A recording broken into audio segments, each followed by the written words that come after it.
Welcome. In this video I will show you how to fix the Valorant Directx Runtime error. First, you need to make sure your graphics drivers are completely up to date. Outdated or corrupted drivers can cause compatibility issues with games like Valorant.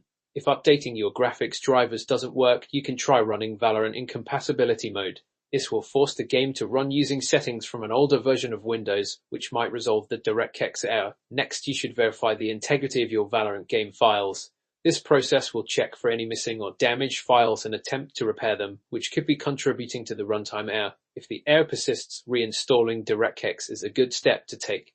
Directx is a set of APIs crucial for multimedia applications like Valorant, and reinstalling it can often fix runtime errors. Another potential solution is to update your Windows operating system.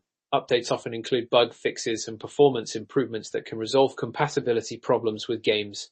Sometimes antivirus or firewall software can interfere with games, mistaking them for threats and blocking certain functions. Try temporarily disabling your antivirus and firewall to see if it resolves the Directx error. If none of the above steps have worked, deleting the game's configuration file might help. The configuration file stores your game settings and preferences, and deleting it will reset the game to its default settings, potentially resolving the error.